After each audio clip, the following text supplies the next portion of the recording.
Hello दोस्तों, नमस्कार। आपका स्वागत है हमारे YouTube channel Uttarakhand competition hub में। तो नदी तंत्र के इस दूसरे पार्ट में हम लेके आए हैं भागीरथी नदी तंत्र। इसमें हम पढ़ेंगे उत्तराखंड की सबसे पवित्रतम नदियों में से एक भागीरथी नदी तंत्र। भागीरथी नदी जो निकलती है वो उत्तरकाशी जनपद से इसका उद्गम होता है। उत्तरकाशी में आपका पड़ता है गंगोत्री ग्लेशियर। गंगोत्री ग्लेशियर जो उत्तराखंड का सबसे बड़ा ग्लेशियर है और गंगोत्री ग्लेशियर से लगभग 18 से 20 किलोमीटर दूरी पर स्थित है गोमुख। गोमुख एक गुफा के आकार में है और यहाँ से निकलती है आपकी भागीरथी नदी। भागीरथी नदी का उद्गम गोमुख से होता है और इसके बाद ये आगे बढ़ती है। कुछ दूरी पे जाने के बाद इसके साथ एक नदी संगम करती है, रुद्रगंगा। तो रुद्रगंगा इसकी प्रथम सहायक नदी है और जो निकलती है आपकी रुद्रगिरा ग्लेशियर से। तो रुद्रगंगा, तो एग्ज़ाम में क्वेश्चन ऐसा आता है कि भागीरथी नदी की पहली सहायक नदी कौन सी है, या भागीरथी नदी सर्वप्रथम संगम किस नदी से करती है। तो ये है आपकी रुद्रगंगा। और रुद्रगंगा का उद्गम कहाँ से होता है, वो होता है आपका रुद्रगिरा ग्लेशियर से। तो इसके बाद रुद्रगिरा नामक स्थान पे ये संगम करती है भागीरथी और रुद्रगंगा, और इसके बाद भागीरथी के रूप में आगे बढ़ती है। और भागीरथी नदी इसके बाद पहुंच जाती है आपकी गंगोत्री में। गंगोत्री जो उत्तराखंड के 4 धामों में से एक है। और गंगोत्री में पहुंच के यहाँ पे भागीरथी नदी के साथ संगम करती है केदारगंगा।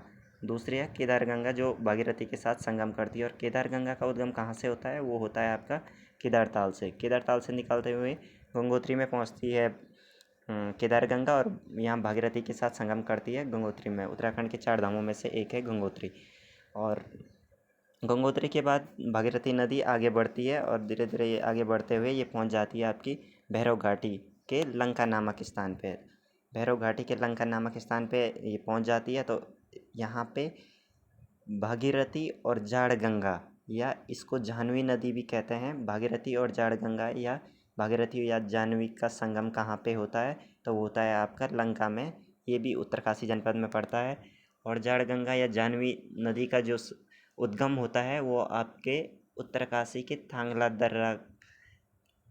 दर्रा इसका वो है टकनौर नामक स्थान से इसका उद्गम होता है। और ये आपके लंका नामक स्थान पे भागीरथी के साथ संगम करती है।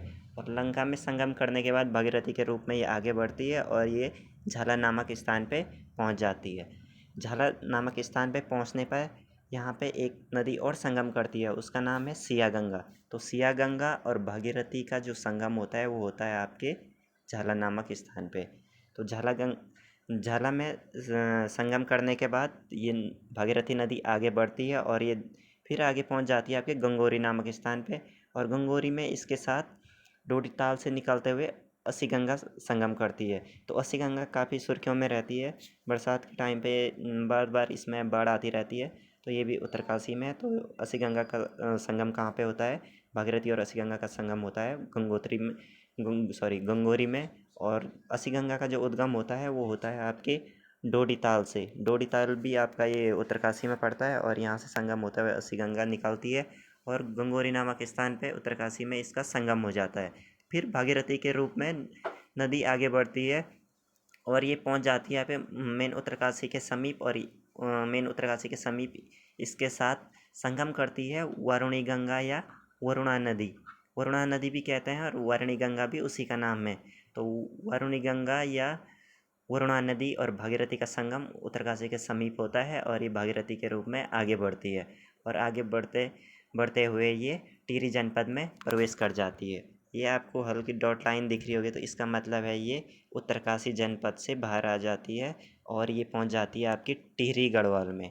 तो टिहरी गढ़वाल में पहुंच के ये गणेश प्रयाग में जो टिहरी डैम बना उससे इससे गणेश प्रयाग डूब गया है। लेकिन ये पहले जो था यहाँ पे भागीरथी और भिलंगना नदी का जो संगम होता था वो गणेश प्रयाग में होता था। अब ये टिहरी डैम में डूब चुका है। तो ये पूछा जाता है कि भागीरथी और भिलंगना का संगम कहाँ पे होता था, ये होता था गणेश प्रयाग टिहरी में। तो भिलंगना नदी के बारे में जानते हैं थोड़ा। भिलंगना जो नदी है वो खतलिंग ग्लेशियर से निकलती है और खतलिंग ग्लेशियर से निकलते हुए ये घनसाली में पहुँचती है। और घनसाली में इसके साथ ऊपर से आती हुई बालगंगा और धर्मगंगा बूढ़ा केदार में संगम करती है और ये आगे बढ़ते हुए घनसाली में भिलंगना से मिल जाती है और फिर भिलंगना के रूप में आगे बढ़ती है। तो भिलंगना और भागीरथी का संगम हो गया आपका गणेश प्रयाग में। गणेश प्रयाग से भागीरथी नदी आगे बढ़ती हुई ये पहुंच जाती है आपकी देवप्रयाग में।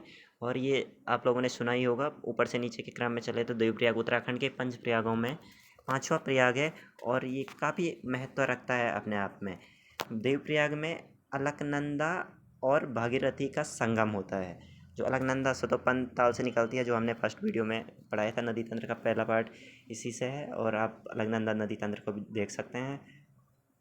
तो अलकनंदा और भागीरथी नदी का जो संगम होता है वो होता है आपके देवप्रयाग में। तो ऐसे भी कहा जाता है कि सास बहू का संगम कहाँ होता है, तो अलकनंदा को बहू कहा जाता है और भागीरथी को सास कहा जाता है, इसलिए सास बहू का जो संगम होता है वो होता है आपका देवप्रयाग में। देवप्रयाग से ही ऐसा माना जाता है कि अलकनंदा और भागीरथी के संगम के बाद ही ये नदी गंगा नदी के नाम से आगे बढ़ती है। और पुराणों में ये भी माना जाता है कि गंगा द्वार हरिद्वार को माना जाता है, इसलिए जो गंगा नाम पड़ा है वो हरिद्वार से पड़ता है। लेकिन ये अधिकतर यही माना जाता है कि अलकनंदा और भागीरथी का संगम देवप्रयाग में होता है और देवप्रयाग के बाद ये गंगा नदी के नाम से आगे बढ़ती है।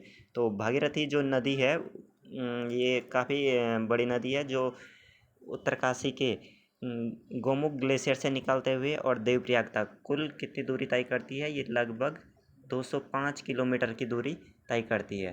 तो काफ़ी बड़ी नदी है, 205 किलोमीटर काफ़ी अधिक होता है। और आपके लिए एक आज के लिए एडिशनल सवाल है, काफ़ी इम्पोर्टेंट है कि गूगल कुंड कहाँ स्थित है। तो गूगल कुंड आपका ये है केदारनाथ के समीप है, रुद्रप्रयाग जनपद में पड़ता है। तो दोस्तों आज का ये था भागीरथी नदी तंत्र, और विश्वास है कि आपको ठीक लगा होगा।